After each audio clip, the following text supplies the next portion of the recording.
اب عمران خان کی رپورٹ پڑھو، دل ٹھیک، جگر ٹھیک، خون ٹھیک، گردے ٹھیک، ٹانگ پر کوئی زخم نہیں، مگر پیشاب میں کوکین اور شراب۔ اب یہ جب پیشاب میں کوکین اور شراب ہے تو گردے جگر کیسے ٹھیک ہو سکتے ہیں؟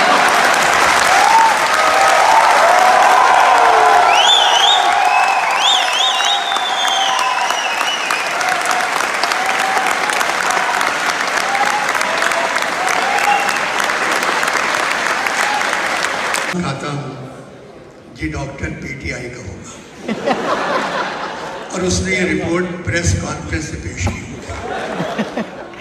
یہ رپورٹ پیش کرنے کے بعد وزیر صحت کو صحت کی وزارت سے توبہ کر لینا چاہیے۔ لعنت ہے اس رپورٹ پر۔ اور اچھا جان، خدا حافظ، خدا حافظ۔